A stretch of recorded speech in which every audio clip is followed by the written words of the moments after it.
Integritas adalah dasar dari segala aktivitas akademik. Ia akan menjadi kompas moral yang menuntun dosen dan peneliti dalam mencari kebenaran ilmiah. Tanpa integritas, penelitian akan kehilangan makna dan kepercayaan publik akan runtuh.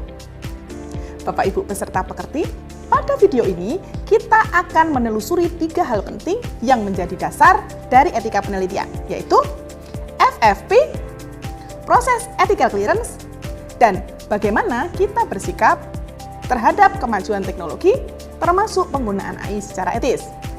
Baik, mari kita masuk ke bagian yang pertama.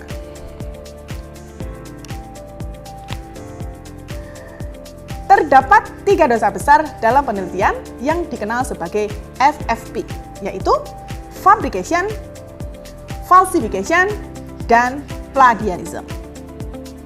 Fabrication berarti membuat data atau hasil penelitian yang tidak pernah dilakukan.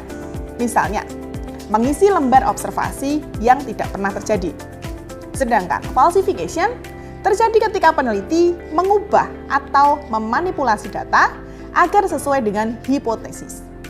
Misalnya, menghapus nilai ekstrim agar hasilnya tampak signifikan. Sementara plagiarism adalah tindakan mengambil ide, kalimat, atau bahkan tulisan orang lain tanpa pengakuan dalam bentuk sitasi.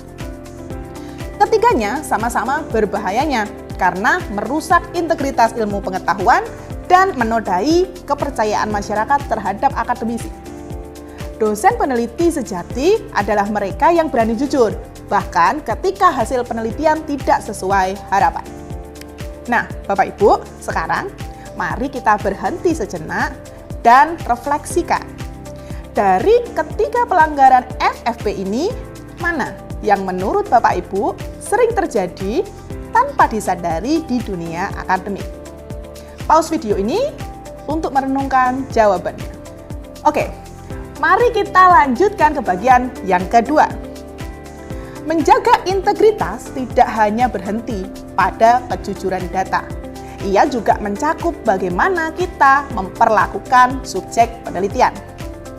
Setiap penelitian yang melibatkan hewan atau manusia wajib melakukan proses ethical clearance atau izin etik dari Komite Etik Penelitian. Tujuannya bukan hanya sekedar formalitas, tetapi memastikan bahwa penelitian kita dilakukan dengan menghormati hak dan martabat manusia atau subjek penelitian yang kita gunakan. Prinsip dasar dari ethical clearance ada 3. Prinsip yang pertama adalah respect. Prinsip yang kedua adalah beneficence. Dan prinsip yang ketiga adalah justice. Respect berarti menghormati hak partisipan untuk memilih secara sadar dan sukarela apakah dia berkenan menjadi partisipan penelitian kita atau tidak. Beneficence berarti memastikan penelitian memberi manfaat dan meminimalkan resiko pada subjek penelitian. Justice berarti setiap partisipan berhak mendapatkan perlakuan yang setara.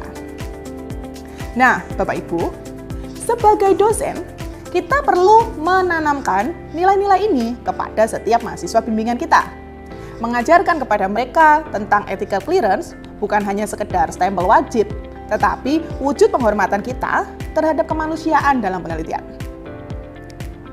Nah, kita akan sampai pada bagian yang ketiga. Kini, di era digital dan AI, plagiarism berkembang bentuknya.